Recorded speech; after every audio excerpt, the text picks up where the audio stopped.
Las de parcourir les sentes et les chemins de la vallée du Rhône en Avignon, la mule du pape songea à lever le pied, à prendre une retraite bien méritée. Son papa le cavalier ne l'entendait pas de cette oreille.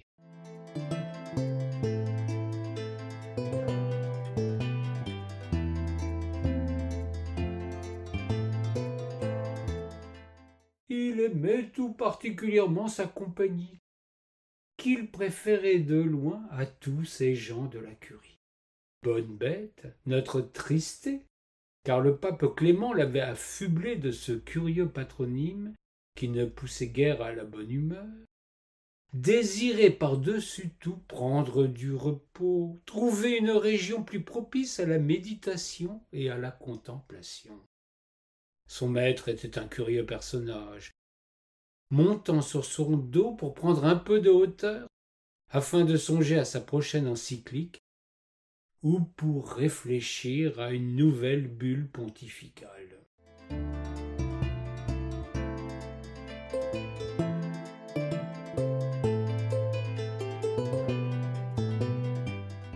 Tristé en avait assez. Elle s'imagina coincer la bulle, fuir à jamais le vin de messe, l'eau bénite, et tous les salamalèques qui entourent son patron. Victime de ce qu'on peut qualifier de crise de foi, la mule se mit en tête d'aller pantoufler loin du palais, de traîner ses guêtres dans un territoire béni des dieux.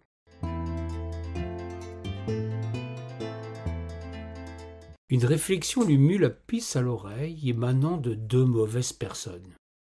Ces cardinaux ambitieux, ne pouvant justement avoir l'oreille de Clément, se gaussaient honteusement des deux proéminences de Tristé.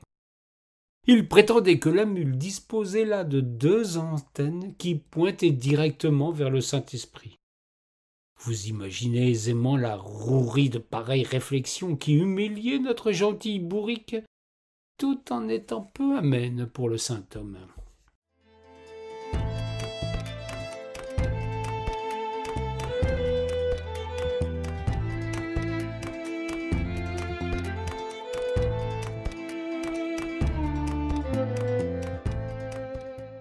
Tristé prit ses jambes à son cou, rua pour désarçonner l'homme confit dans ses prières, qui ne mettait jamais un pied à terre.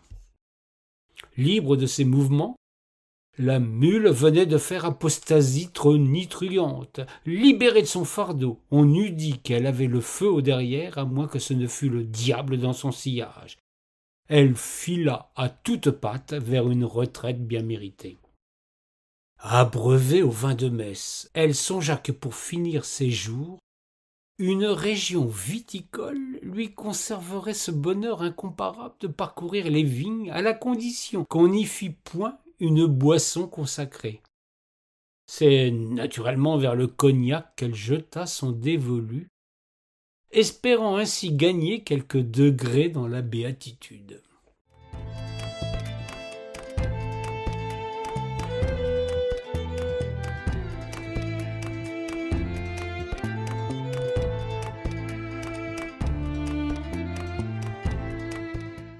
Ce qu'elle avait entendu sur ses oreilles l'incita à trouver refuge en bord d'un affluent délicat de la Charente. Une congrégation charentaise en visite auprès de Clément avait évoqué avec effroi la présence d'une fort belle chapelle romane à Mata sur les bords de l'Antenne, dont des oracles prétendaient qu'elle deviendrait un jour le temple d'une future religion réformée. Tristé, qui en bonne mule papale se moquait bien des schismes et des guerres de religion, savait désormais où porter ses pas.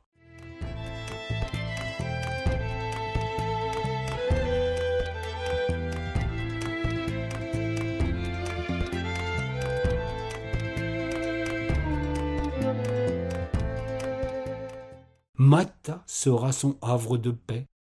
Personne en ce lieu ne viendra se gausser de ses oreilles. La mule ne fut pas déçue. Elle trouva là une vallée idyllique, le paradis sur terre. Elle qui avait toutes les raisons de ne pas croire avec ce qu'elle avait entendu en celui des cieux.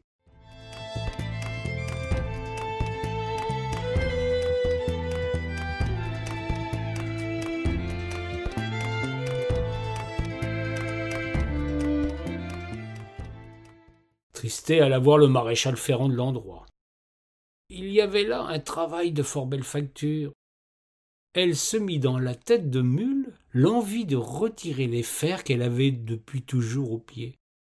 Sa liberté était à ce prix. Elle demanda à l'artisan de l'équiper à la place de délicates choses, fourrées et moelleuses, qui lui tiendraient lieu de savates ou de pantoufles, à la condition de lui tenir fermement le pied.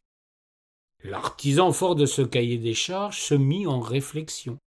On appela à ses collègues savetiers qui travaillaient le feutre dans l'un des nombreux moulins à eau de l'antenne, et de toutes les autres professionnels de la laine. Tristet souffrait d'un trouble majeur de la latéralisation. Incapable de reconnaître sa droite de sa gauche, il convenait que la chose s'enfile indifféremment à U ou bien à Dia.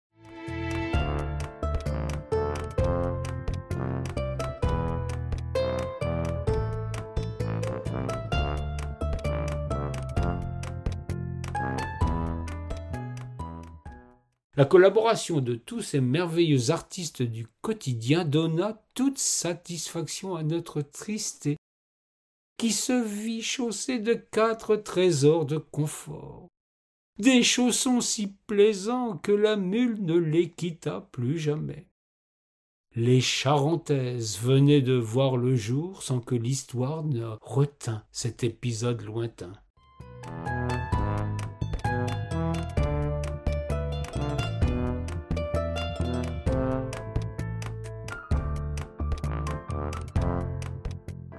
C'est bien plus tard, lorsque Colbert se mit en tête de fortifier Rochefort en 1666, que l'administration royale se tourna alors vers Angoulême et ses moulins à eau pour fouler la laine et fabriquer du feutre.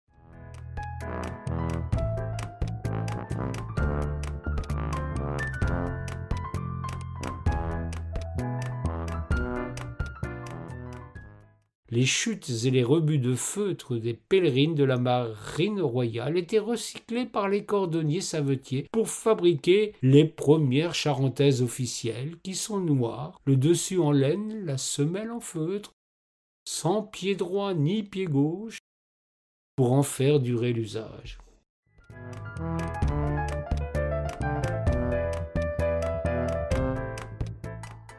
Le chausson des Charentes se développe également au XVIIe siècle à partir des rebuts de feutre de papeterie utilisés dans l'industrie papetière implantée sur la Charente et ses affluents dans la région d'Angoulême.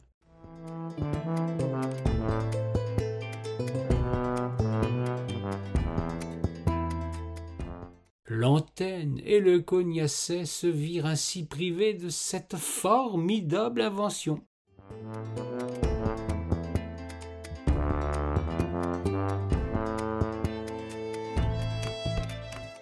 Mais qu'importe, voilà restituer leur paternité, grâce à ce récit écrit au pied levé par une tête de mule.